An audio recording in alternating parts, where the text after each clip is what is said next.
Hi guys, welcome to our channel Telugu audio stories with Maithri. నా ఛానల్ని ఎవరైనా ఫస్ట్ టైం చూస్తున్నట్టయితే తప్పకుండా లైక్ చేయండి, షేర్ చేయండి అండ్ సబ్స్క్రైబ్ చేసుకోండి. ఎన్నాళ్ళతో ఈ బంధము పార్ట్ 23. ఇక లేట్ చేయకుండా స్టోరీలోకి వెళ్దాం. అందరికీ హ్యాపీ బోనాలు. ఆషాఢ మాసంలో జరిగే బోనాల పండుగ అందరికీ తెలిసిందే. కాకపోతే ఈ పండుగ ఒకే డేట్ లో ఉండదు. ఒక్కో చోట ఒక్కో ప్రాంతంలో ఒక్కో రోజు చేస్తూ ఉంటారు. ఈ రోజు ఆదివారం మా ఇంట్లో బోనాలు చేస్తున్నారండి. అందుకే 2 సీరియల్స్ ఇవ్వడం కుదరలేదు. టుమారో కూడా ఇస్తానో లేదో తెలీదు. అందుకే ముందుగానే ఇన్ఫార్మ్ చేస్తున్నాను, మీరు ఎదురు చూస్తూ ఉంటారని. ఒకవేళ వీలైందంటే రేపు తప్పకుండా ఇస్తాను, అర్థం చేసుకుంటారని ఆశిస్తూ మీ మైత్రి. ఇప్పుడు మీ పెళ్లి సక్సెస్ కాలేదంటే వాళ్ళు కూడా నవ్వుకుంటారు మా పైన. మీకు అర్థమవుతుందా? డాడీ వాళ్ళ కళ్ళల్లో ఒక జోకర్ లాగా మిగిలిపోతాడు. ఆ తర్వాత నీ ఇష్టం అంటుంది సుష్మా. అమ్మ బాబాయ్, నువ్వు ఈ పెళ్లికి ఎలా ఒప్పుకున్నావు ఇంత ఈజీగా అని నేను ఇన్ని రోజులు ఆలోచిస్తూ ఉన్నాను. ఇప్పుడు అర్థమవుతుంది. ఇదంతా మామయ్య వల్ల జరిగిందా? ఇప్పుడు నేను మీకు ఆ ఛాన్స్ ఇవ్వను నా విషయంలో నవ్వుకోవడానికి అని మనసులో కసిగా అనుకునే శుభ పైకి మాత్రం అయినా సరే నేను ఒప్పుకోను అంటుంది. అప్పుడే వచ్చిన గిరిధర్ కూడా, ఏమ్మా ఫ్లాట్ కి వెళ్తున్నావా లేక మన ఇంటికి వస్తున్నావా అని అడిగాడు. పగతో సాధించలేనిది ప్రేమతో సాధించవచ్చు అంటారు. అందుకే గిరిధర్ మన ఇంటికి వస్తున్నావా అన్న మాట చాలు శుభకి కళ్ళల్లోకి వాటర్ వచ్చేశాయి. వస్తున్నా మామయ్య అంటుంది శుభ. దాంతో నవ్వుతూ, వాడు నిన్ను ఏమీ అనకుండా చూసుకునే బాధ్యత నాది అంటాడు. దానికి సరే అని నవ్వుతుంది శుభ. ఇక గిరిధర్ పక్కకు వెళ్ళగానే, ఏంటి నాతో రాను అన్నావు, ఇప్పుడు డాడీ చెప్పగానే ఒప్పుకున్నావు అని సుష్మా అడుగుతుంది శుభని. అది నా ఇష్టం అంటుంది స్టైల్ గా శుభ. మా తమ్ముడు అనేది నిజమే, నువ్వు నిజంగా రాక్షసివే అంటుంది నవ్వుతూ శుభని సుష్మా. ఇదే తగ్గించుకోమని చెప్పు మీ తమ్ముడికి, చాలా ఎక్స్ట్రాల్ చేస్తాడు నాతో. ముఖ్యంగా ఫస్ట్ టైం నేను తన రూమ్ లోకి వెళ్తే నన్ను బయటికి తోసేశాడు. నేను ఇంకా ఆ విషయం మర్చిపోలేదు. కాబట్టి ఇంకే విషయంలో నన్ను ఫోర్స్ చెయ్యొద్దు, ముందే చెప్తున్నా అని తన కండిషన్స్ కూడా కొన్ని చెప్తుంది శుభ సుష్మకి. తన కండిషన్లు విన్న సుష్మ, ముందు రావడానికి ఒప్పుకున్నావు అది చాలు, మిగతా విషయాలు తర్వాత చూసుకోవచ్చు అనుకుంది మనసులో. సరే సరే, రవలి అక్కడ ఉన్నన్ని రోజులు నువ్వు అక్కడే ఉండాలి మరి అంటుంది సుష్మ. అది మీ తమ్ముడి గారి బిహేవియర్ పైన బేస్ అయి ఉంటుంది అంటూ వసంత దగ్గరికి వెళ్తుంది శుభ. రవలి డిశ్చార్జ్ అయ్యాక రాహుల్ ని ఆమెని తీసుకొని అందరూ ఇంటికి వెళ్తారు. ఇక సుష్మ వెంకట్ తో తన ఇంటికి వెళ్ళిపోతుంది. వసంత మార్నింగ్ లేచేసరికి దేవుడి పూజ కంప్లీట్ అయిపోయింది. తను కిచెన్ లోకి వెళ్లేసరికి ఒక పక్కన ఇడ్లీ రెడీ చేసి మరో పక్కన చట్నీ ప్రిపేర్ చేస్తూ ఉంటుంది శుభ. ఏమా ఇంత త్వరగా లేచావు అంటుంది. మార్నింగ్ వర్క్ దాదాపు కంప్లీట్ అవ్వడంతో ఆశ్చర్యంగా వసంత. నేను డైలీ లేచే టైమే అత్త అంటుంది శుభ మిక్సీలో చట్నీ బ్లైండ్ చేస్తూ. సరే సరే నేను చేస్తాను, నువ్వు తప్పుకో అంది వసంత. అయిపోయింది అత్త, అదిగో మామయ్య పిలుస్తున్నారు, కాఫీ ఇస్తావా, పాలు వేడిగా ఉన్నాయి అంటుంది శుభ. సరే అని కాఫీ కలుపుతూ ఉండగా రవలి రూమ్ కి వెళ్ళి తనని ఫ్రెష్ అవ్వమని చెప్పి తనకు టిఫిన్ తీసుకొని వెళ్తుంది శుభ. టిఫిన్ ప్లేట్ తీసుకున్న రవలి, సూర్య లేచాడా అక్క అని అడుగుతుంది. ఆ మాటకి తను కొంచెం షాక్ అయిన శుభ రవలికి ఏం చెప్పాలో ఒక నిమిషం అర్థం కాలేదు. అలాగే బ్లైండ్ గా చూస్తుంది. ఎందుకంటే తను ఇలా అడుగుతుందని శుభ అస్సలు ఊహించలేదు. ఎందుకక్క నువ్వు అలా చూస్తున్నావు, నేను ఆయన్ని మొదటి నుంచి పేరు పెట్టే పిలుస్తాను. సరే ఆయన లేస్తే ఒకసారి నా రూమ్ కి పంపించవా అంటుంది రవలి చాలా క్యాజువల్ గా. దాంతో శుభకి చాలా అంటే చాలా ఆశ్చర్యంగా అనిపించింది. రవలి ఇంత నార్మల్ గా ఎలా మాట్లాడుతుంది? అసలు తన ఉద్దేశం ఏంటి? సూర్యకి నాకు పెళ్ళైన విషయం రవలికి తెలియదా? అంటే ఆమెకు ఎవరు చెప్పలేదా? మరి సూసైడ్ కి ఎందుకు ట్రై చేసింది?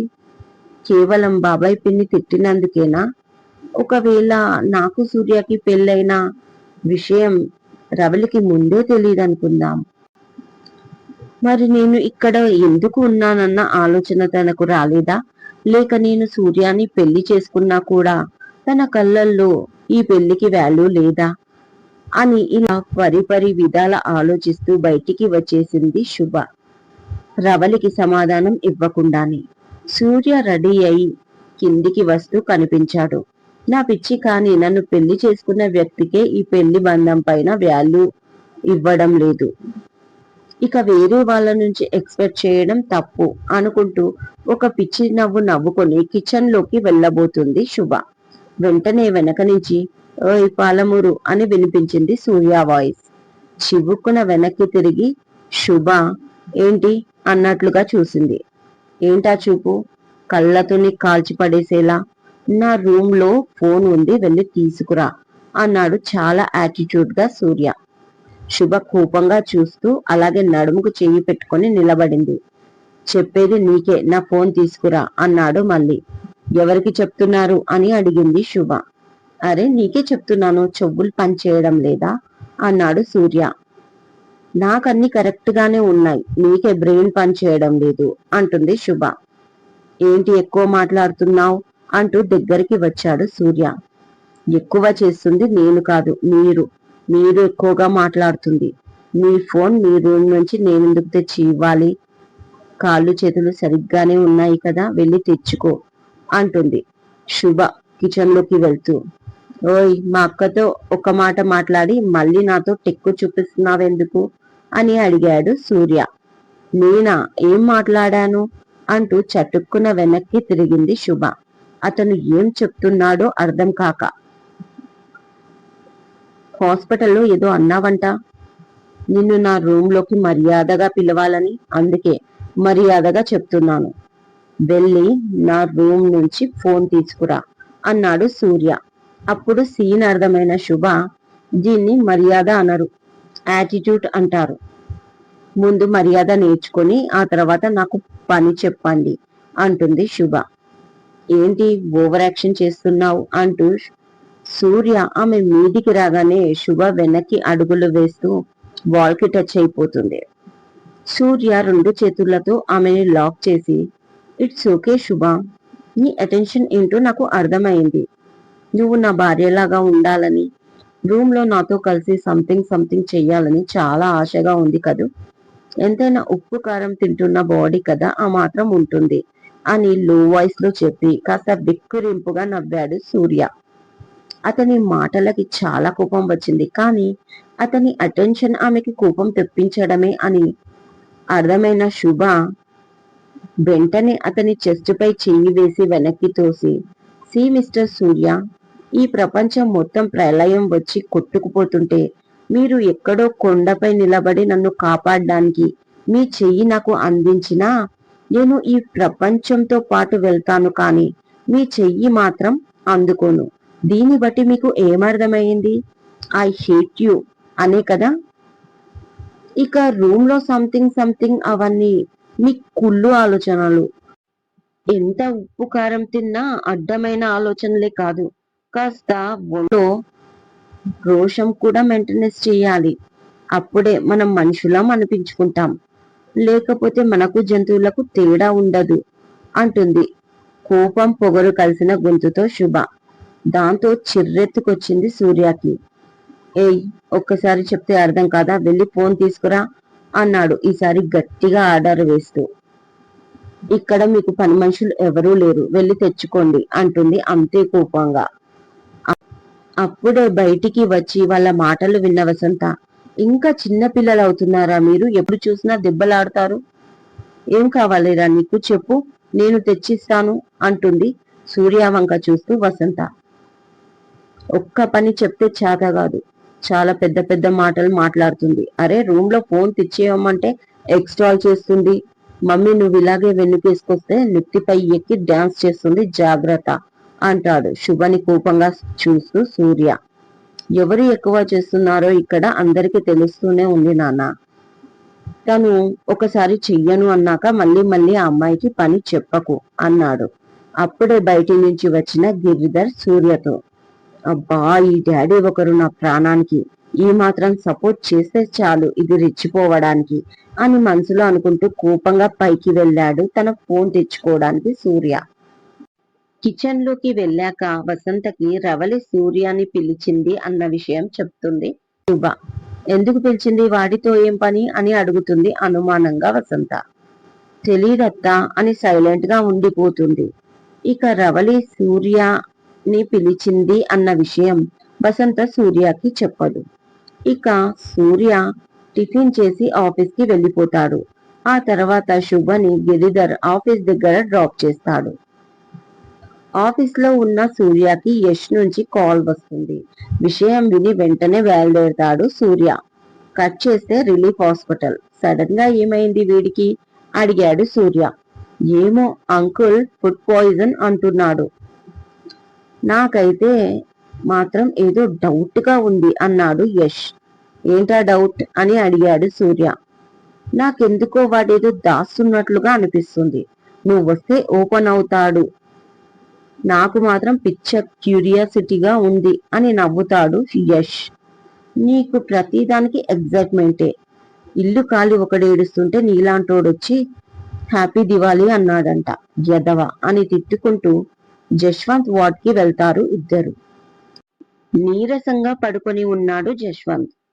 అతని చేయికి ఇంకా సెలైన్ ఉంది. వీళ్ళని చూడగానే లేచి కూర్చున్నాడు. అసలు ఏం జరిగింది సడన్ గా అని అడిగాడు సూర్య. ఏముంది, మనకు తెలియకుండా మండీ బిర్యానీ తినడానికి పోయిండేమో, అందుకే స్టమక్ అప్సెట్ అయ్యింది, బాగా అయ్యింది అని నవ్వుతాడు యష్. నీ అబ్బా నీ నోరు మూసుకో, చెప్పురా ఏంటి ప్రాబ్లం, టెస్టుల్లో ఏమొచ్చింది అని అడిగాడు సూర్య. ఫుడ్ పాయిజన్ అన్నాడు జశ్వంత్ నీరసంగా. ఇదే అబద్ధం, ఇప్పుడు మా బుజ్జులుగాడు నిజం చెప్తాడంట అంటూ పక్కన కూర్చున్నాడు యష్. నిజం రా, మొన్న రెస్టారెంట్ కి వెళ్ళినప్పటి నుంచి ఇదే ప్రాబ్లం అన్నాడు నీరసంగా జశ్వంత్. అదిగో మళ్ళీ అబద్ధం చెప్తున్నాడు. నీకు స్టమక్ ప్రాబ్లం అయినప్పుడు హాస్పిటల్కి ఎందుకు వచ్చావు? బిల్లు బొక్క, హాసిని అడగాల్సింది, మంచి టాబ్లెట్ ఇస్తుంది, దెబ్బకి ప్రాబ్లం సాల్వ్ అయ్యేది అని మెలకలు తిరుగుతూ యష్ శుభని ఊహించుకుంటూ ఉంటాడు. కోపంగా చూస్తాడు సూర్య యష్ ని. ఎహే, తన పేరు నా ముందు తీయకు, అసలు ఈ ప్రాబ్లం ఆ అమ్మాయి వల్లే వచ్చింది అని అసలు విషయం చెప్పాడు జశ్వంత్. అదేంటో తెలుసుకోవాలి అనుకుంటే నెక్స్ట్ ఎపిసోడ్ లో చూడండి. ఈ ఎపిసోడ్ మీకు నచ్చినట్టు అయితే నాకు కామెంట్ లో చెప్పండి. అలాగే లైక్ చేయండి, షేర్ చేయండి, సబ్స్క్రైబ్ చేసుకోండి నా ఛానల్ ని. మరొక మంచి ఎపిసోడ్ తో మీ ముందు ఉంటాను. మైత్రి.